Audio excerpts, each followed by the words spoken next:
Was Leman Russ a hypocrite? One of the big questions people ask when they get into Warhammer 40k, and the accusation is pretty easy to understand. So if we take a look at the novel A Thousand Suns, we can see this plotline centered around the Edict of Nicaea and the Council of Nicaea, where the Space Wolves were one of the main proponents of the Emperor banning legions from using Psykers except where necessary. And Ahriman forms this relationship with one of the Space Wolves and quickly comes to realize that Wormdrake himself is basically a Psyker. They even seem to have similar kinds of abilities. And there's a bunch of times in the lore, in the Horus Heresy, where this is brought up. Multiple characters throughout the Horus Heresy do maintain that Leman Russ is a hypocrite. So, Space Wolf fans, before we move forward, you have to understand that this is one of those things where, yes, there is such a thing as like meme lore that gets spun out of proportion. But to be fair, in this case, when you have literal genius demigods accusing the Space Wolves of being hypocrites, not the worst argument in the world. However, today, you'll be glad to hear I am going to make the case that the Space Wolves are in fact not hypocrites on this thing. Maybe other things we can talk about, but on this thing in particular, the Space Wolves, believe it or not, are not actually hypocrites. So there is a core reason as to why the Space Wolves, and actually the White Scars as well, are justified in their use of Rune Priests for the Space Wolves and for Storm Priests in the White Scars, because their use of psychic powers, to be fair, is actually not the same as what the Thousand Suns, for example, were doing. So in Prospero Burns and in other novels, we do get some quite poor explanations of this idea, but ultimately what it all comes back to is this similar mentality that what the Space Wolves do is not exactly the same as what the other legions are worried to have done and what the Emperor fears they would do in the future. So for example, when it comes to the Space Wolves using their Rune Priests, the Rune Priests are more leaning into using things like the power of Fenris. There is this explanation in the Horus Heresy, which Leman Russ gives and other Space Wolves give as well, where they say that the Space Wolves are not so much drawing on the power of the warp directly, but they are drawing on the life of Fenris, the cycles of the life and decay on Fenris and the power of their brothers.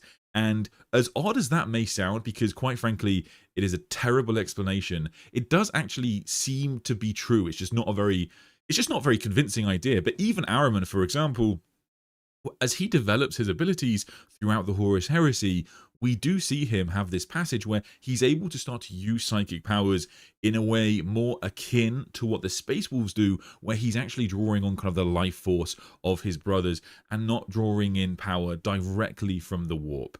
The main novel that explores all of this dilemma is the novel Wolfsbane, where we actually get multiple characters basically kind of directly bring up the fact that Leman Russ might be a hypocrite, including Leman Russ himself, who also wonders whether he is in fact a liar. But Rogel Dawn, for example, does directly kind of accuse Leman Russ here of being a liar, of falling down the same path as Magnus, and essentially going back upon his word. And Russ does not take too kindly to this explanation.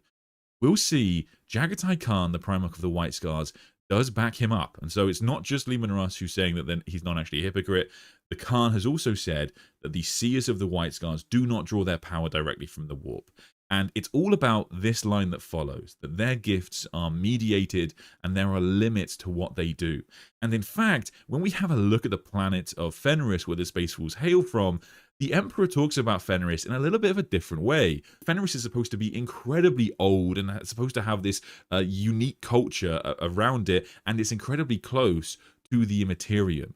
So the idea, I think this is sort of reading between the lines here, but the idea is that the Emperor knew that the Space Wolves, the Vilka Fenrica, the people of Fenris, they would grow to have this relationship with the warp where they would have an understanding of it that was a bit better, and therefore they would be able to have things like Rune Priests that wouldn't go too far, that would use their gifts in moderation. Constantine Valdor also accuses Leman Russ almost of of being a hypocrite, but he just pulls too short because he doesn't want to come to blows. The Captain General of the Custodians is very much aware of the fact that the Emperor has given Leman Russ sort of special privileges. There is some secrecy behind how the Emperor treats each of the legions. He has a special relationship with each one. And when it comes to the Space Wolves, when it comes to the White Scars, they seem to have sort of a unique permission from the Master of Mankind into how they can use Psykers within their legion. And when Leman Russ speaks to Malcador, this becomes really clear for me in the book, because it's at this point where Malcador confirms to Leman Russ the Emperor of Mankind gave Leman Russ special permissions to use Psykers within his legion because of the fact that Leman Russ knew Rune Priests would only use psychic powers in a very limited way. And that is the explanation that we need to come to the conclusion that ultimately the Space Wolves haven't just been hypocritical here. They've created an order within their legion that will use psychic powers in a way that won't be manipulated to the same degree the Thousand Suns have, etc., etc. I think a lot of the confusion around whether the Space Wolves are actually hypocrites comes down to kind of how it's explained in the books, weirdly enough. Because, like I say, in some of the books, we get this explanation from Leman Russ and other Space Wolves that the Space Wolves are using psychic powers, but they're using it in kind of like a fun, like chilled way. They say, we're not drawing power directly from the warp, but we are drawing on the life of Fenris. And there is one point in the book, Prospero Burns, where you have one of the Space Wolves basically confirming to another Space Wolf that they are Psykers. And so even if you want to make the case that everyone's an idiot for thinking the Space Wolves are hypocrites, to be fair, even some Space Wolves clearly thought it would be hypocritical to have Psykers in their legion, because Leman Russ did not make it clear, apparently, to the rest of his sons that actually there were going to be Psykers in the legion, and therefore they had to have special permission from the Emperor to basically do this. But if we do read between the lines, I think it is quite easy to come to the conclusion that the Master of Mankind created a situation where all of the legions, to some degree, had their own special privileges and permissions or bits of information that none of their brothers had. And the Leman Russ example of this, or one of the key examples, is that because he is the Emperor's executioner, he needs to be able to tackle any kind of problem, and the Space Wolves, therefore, would be allowed to use their Rune Priests because they would be doing so in a controlled way. And clearly something very similar exists for the White Scars, although that isn't nearly as controversial in the heresy, because of course the Space Wolves were one of the principal legions who argued against Psyker usage at the Council of Nicaea. But there we go, quick explanation for you all there as to why the Space Wolves perhaps aren't as hypocritical. But like I said, I do have some sympathy for the people that will get, perhaps even myself, inevitably be told off by Space Wolf fans, assuming they can figure out how to turn on their computers. Because, like, to be fair, multiple characters do basically accuse Leman Russ of being a hypocrite. He even wonders it himself. And given that the definitions around whether the Rune Priests are actually Psykers is very blurry, and to clarify, they are Psykers. Rune Priests are Psykers in Warhammer 40k. Like, it definitely is one of those areas where there's some sort of understandable confusion. But let me know what you think. Do you think he's actually a hypocrite? And if you do, is this one of the greatest hypocrisies you've seen in Warhammer 40k, or is there more? See, part of me did want to do this stream and just say, yes, he's a massive hypocrite, and that's why he's rubbish, and there we go. But I thought I would actually have a extreme where I would defend the Space Wolves, to be fair, because I do think, in a way, Space Wolves are lucky because this is one of the more obvious hypocrisies in Warhammer 40k, and so the writers take more time, I think, to establish the fact that actually maybe they're not so much. But for example, some of the other Primarchs that are big hypocrites are characters like Corvus Corax, where he's supposed to be this freedom fighter, but then on the other hand, he's pretty all in on the Great Crusade, which is pretty much not a advocacy of freedom throughout the galaxy. And so that kind of hypocrisy is more kind of obvious from an outside perspective as a reader, but it's not discussed quite so much in the novels. So his hypocrisy doesn't really get a great explanation, I think, in the heresy at all. Hypocrisy is integrated into every part of 40k. To be fair, yes, there's always going to be a bit of it. I think that it's always going to feed into like how all the legions have different little roles and different little relationships with the Emperor, and they're all going to have their actions are always going to be a bit weird to us as readers because we don't know the exact information that they have. Like, the classic ones, we don't know which ones knew about the warp and to what extent they understood things about the warp, which ones would have known the Emperor's grand plans and which ones would have been completely in the dark, and of course why the Emperor chose to make Horus Lupercal Warmaster, for example, whereas some people just pissed them off. But yes, lots of comments for Vengeance for Prospero. Interesting. I mean, the Vengeance for Prospero, again, like, interestingly, the Vengeance of Prospero weirdly goes the other way in the lore, where one of the biggest misconceptions I see about Prospero and Warhammer 40k fandoms is the fact that people often make the case that it's Leman Russ, like Horus Lupercal lied to Leman Russ, and he manipulated Horus in the sense that Horus Lupercal changed the orders so that Leman Russ would try and kill Magnus the Red, and that's not quite true. So Horus Lupercal did manipulate Leman Russ, but he manipulated him in the sense that Horus Lupercal knew that if he shared with Leman Russ the full extent of his crimes, of Magnus's crimes, then Leman Russ would try and kill him. But it was Leman Russ's decision in the heresy to try and kill Magnus the Red. It wasn't a top-down order from the War Master, and this is brought up by the Custodians, for example, and is a pretty key thing actually in Leman Russ's story as to whether he regrets Prospero, because of course, like, it's not just the fact that he was deceived. He actively made a decision to try and kill a Primarch, and ultimately he didn't technically succeed, but the Thousand Sons were now lost as a loyal legion. So that's actually one of the examples where Ridley goes the other way, where I think the fan Reddit kind of YouTube line is that Horus manipulated Leman Russ, and he did manipulate him, but it was in a subtler way, importantly a subtler way than people often explain it, I think. Magnus can clearly see what Russ is drawing on. So weirdly, I think Ahriman sort of like does come round to understanding the Space Wolf point of view, like I say, because there is this point in A Thousand Suns where, as Ahriman is fighting against the Space Wolves, he's able to sort of draw more upon his brother's strength, etc. And it's noted in the book that this is kind of in a more Space Wolf kind of attitude. Super chat from Carl Obsidian. Oh, is that not? Okay, I just finished Wolfbane. They aren't Psykers in a traditional sense. They have strict limits on type and use. The Thousand Sons refused any limits. The greatest hypocrisy is Sam preparing the lion. Thank you, brother.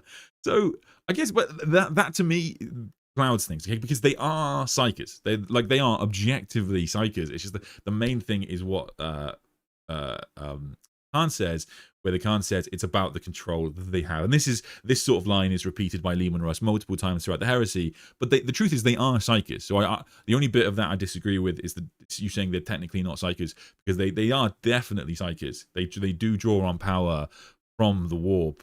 But it's just, I guess, there is this sort of wording they use where they say they don't draw on power directly from the warp.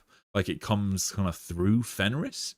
There's like a filtered version of psychic powers, but that is psychic powers, like definitely, for sure. I don't know if any Space Wolf fans will disagree with that, but it's almost certainly psychic powers to my. They literally hated the Thousand Sons for their weakness to mutation, so wanted to kill them with their mutant werewolves. Wolvir sounds hypocritical, but yeah, the sorcerer part is great.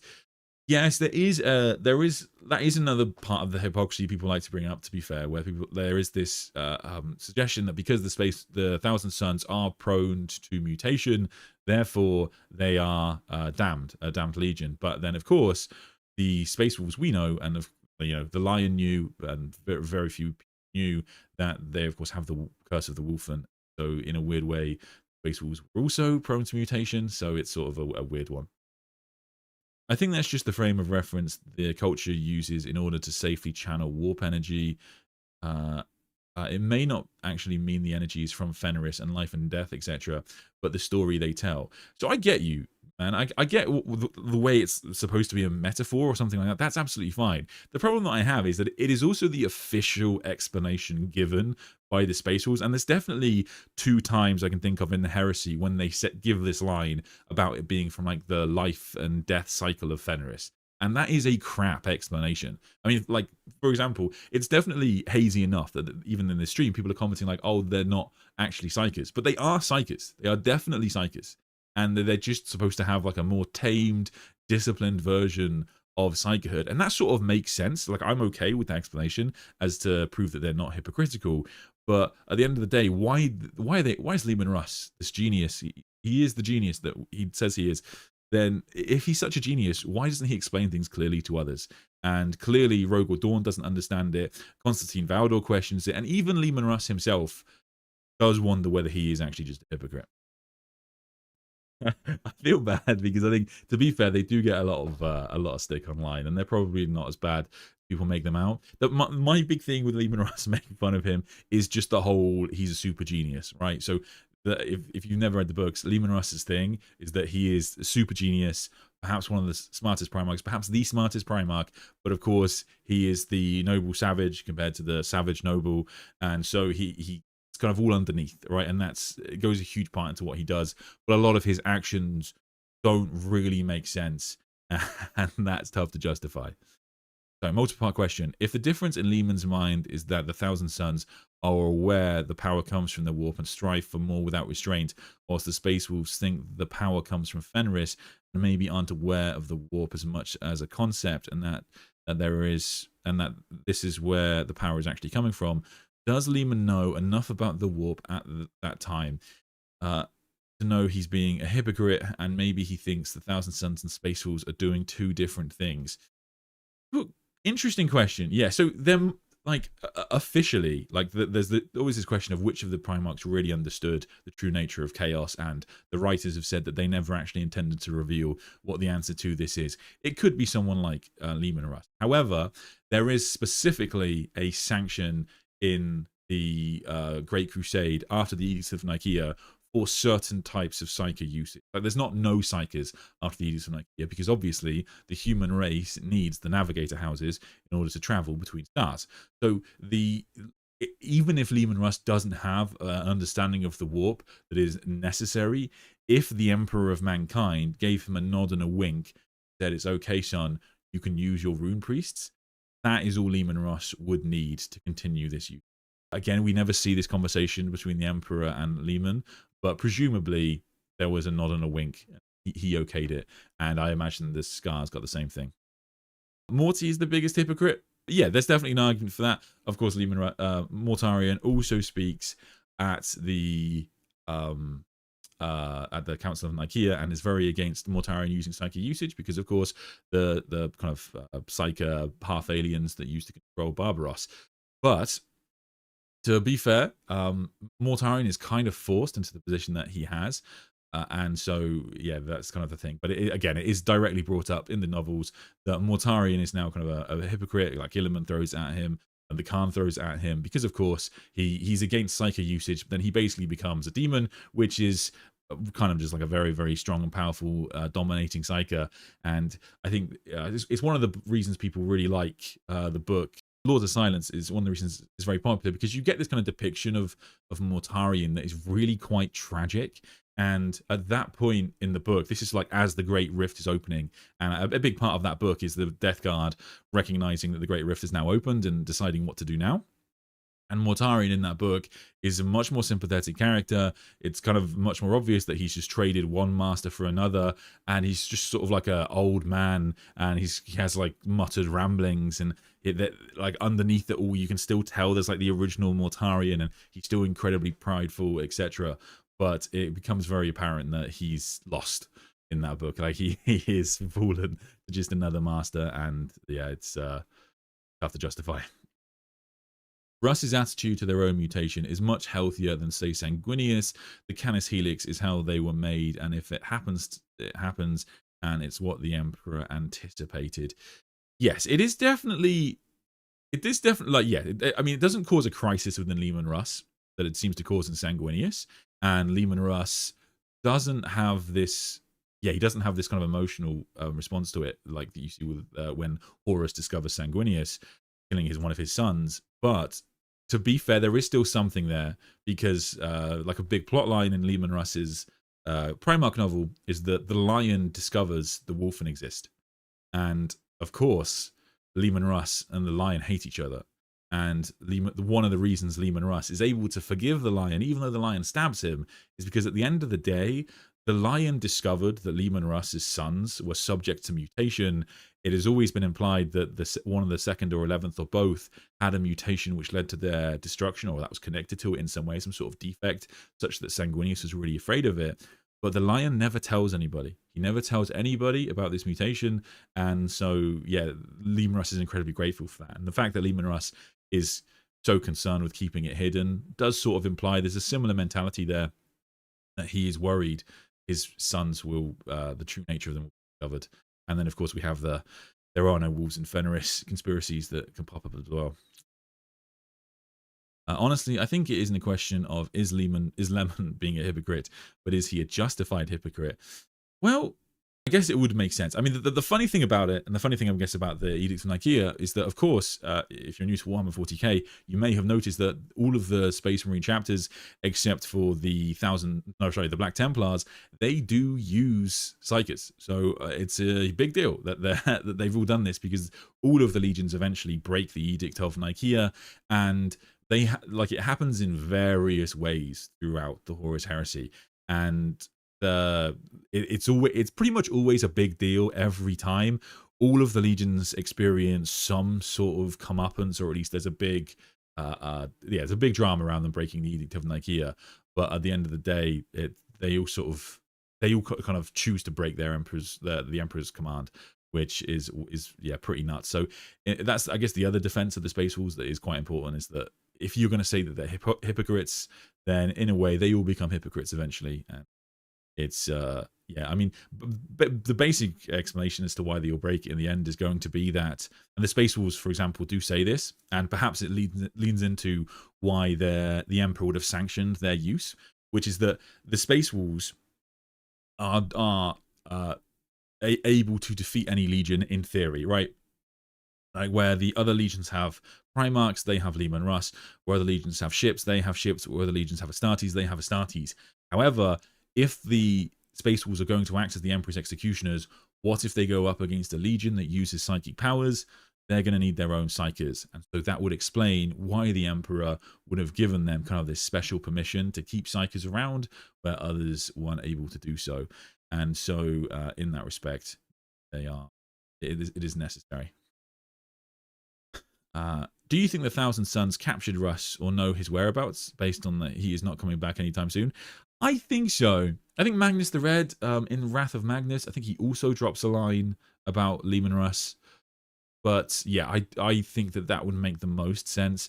So like the interesting thing about the disappearance of Leman Russ, well, there's many things about it, they're interesting, but one of the interesting things is that in the book Two Metaphysical Blades, which is a short story, and this is from before we knew about Constantine Valdor as the King in Yellow, it does sort of lead more into this old theory about Russ and Valdor working together, because it builds up this idea that Russ and Valdor are two sides of the same coin, like the Emperor's point of view, and they basically leave through a similar story, and they choose to leave.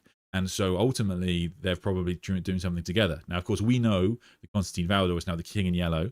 I don't think Russ is going to be connected to that storyline. So the question is, what happened to Russ and why?